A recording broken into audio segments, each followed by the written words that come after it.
Everything changed for the Spanish long jumper, Fatima Diame, at the European Athletics Championships 2024.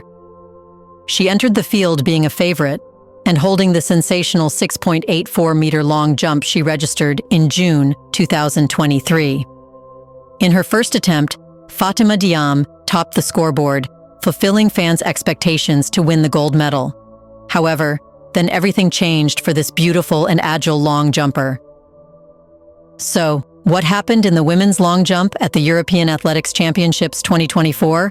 Who won, and how did Fatima Diame perform?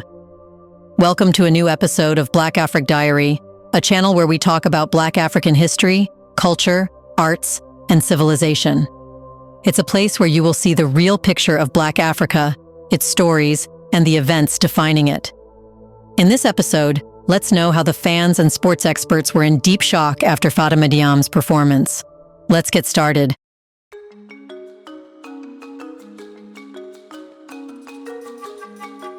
Fatima Diame entered the 2024 European Athletics Championships with high hopes and a reputation as one of Spain's finest athletes. Specializing in both the long jump and triple jump, Diame consistently performed at the highest levels of international competition. Her distinctive season in 2023, where she achieved a personal best of 6.84 meters in the long jump, positioned her as a serious competitor for a medal at the 2024 championships. Ranked as high as 18th in the world, Diame's technical abilities, consistency, and drive made her a key figure heading into the event, especially as she faced some of the best long jumpers on the global stage. At the European Athletics Championships 2024, Diame knew the competition would be tough, particularly with elite athletes like Malaika Mihambo from Germany, the 2021 Olympic gold medalist, and Larissa Iapicino from Italy, a rising star in the sport. Despite the formidable lineup, Diame was prepared for a podium finish, strengthened by her experience from past international competitions, including a bronze medal at the World Indoor Championships. The 2024 European Athletics Championships, held at the historic Rome Olympic Stadium, saw a highly competitive women's long jump final. With varying wind conditions and the pressure of performing on such a prestigious stage, the atmosphere was intense from the start. Diame faced a field of seasoned competitors, all battling for top honors, and her 6 attempts showcased the physical and mental challenges that come with competing at this level. Diame's first jump of 6.69 meters was a solid opening to her campaign. It placed her in contention early on, as she demonstrated her sharp technique despite a moderate wind. This jump laid a strong foundation, but Diame knew she would need more if she hoped to stay in the medal race, especially with formidable opponents like Mihambo and Iapicino in the mix. Unfortunately, Diame's second attempt resulted in a foul. She overstepped on the board, a common but costly mistake in the long jump. That's because fouls can disrupt an athlete's rhythm and add significant pressure to the remaining jumps, in addition to pushing behind on the scoreboard. With the competition heating up, Diame needed to quickly refocus and regain her momentum. The third attempt was another foul, compounding the pressure on Diame. With back-to-back fouls, she was left in a difficult position, having only 3 attempts left to deliver a valid jump and improve her score. At this point, the pressure was mounting, and the need to adjust her technique was becoming urgent. Her coach was continuously giving her advice, but nothing seemed to work. Now, it was a do-or-die moment for Fatima Diame. Fans paid close attention to what she would do to settle the score and top the scoreboard. Yet, she fouled again. This third consecutive foul increased the tension, as her earlier 6.69-meter jump was no longer competitive against her rivals. Mentally, the strain of 3 fouls in a row can be overwhelming, and Diame was now in a dangerous situation where her shot at a medal was slipping away. Before we continue further, tell us, are you enjoying the video? If yes, please like and share the video and subscribe to our channel to watch more videos on Black Africa. Let's continue now. In the 5th round, Diame fouled again, making it her 4th consecutive fault. This was a devastating blow, especially considering the high level of competition. With just 1 attempt left, Diame knew it was now or never. She needed to deliver her best jump to have any hope of climbing the rankings.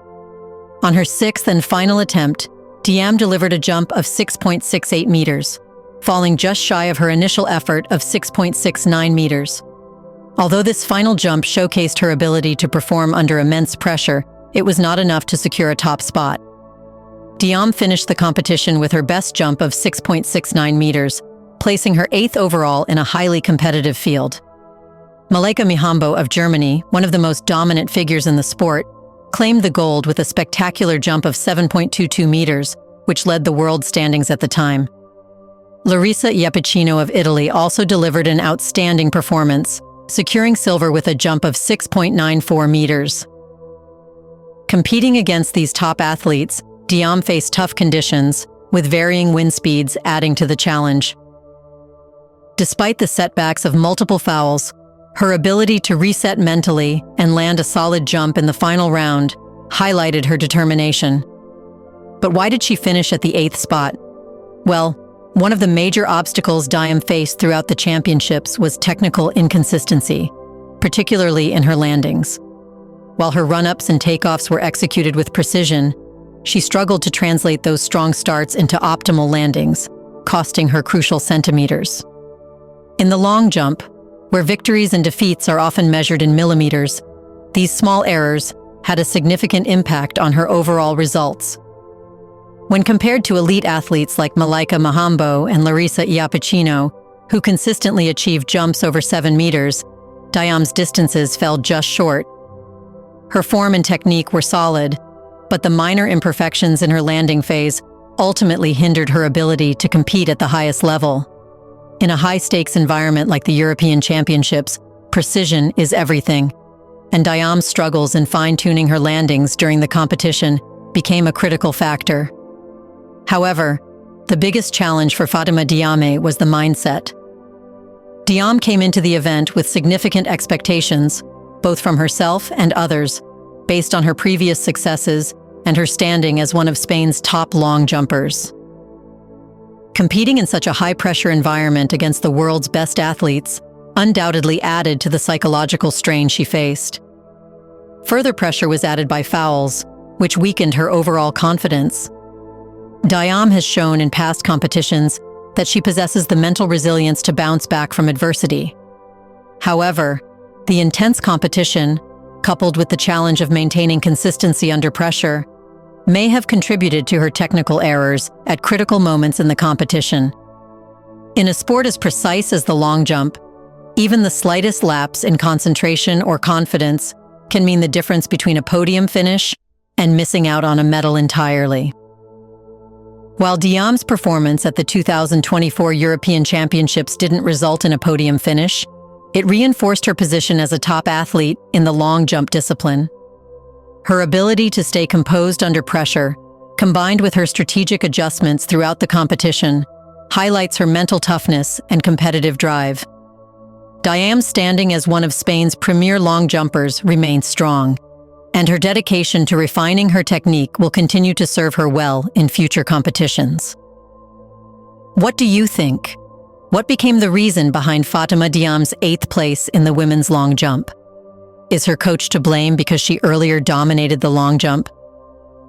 In the comment section right below, share your thoughts on whether you feel Fatima Diame will make a comeback with a new strategy, reclaiming her top position. Do you want to watch more videos like this one? If yes, subscribe to our channel and press the bell icon next to it. We bring videos on Black Africa, its history, rich arts and culture, and things the world should know about. Thanks for watching. And until the next video, stay tuned.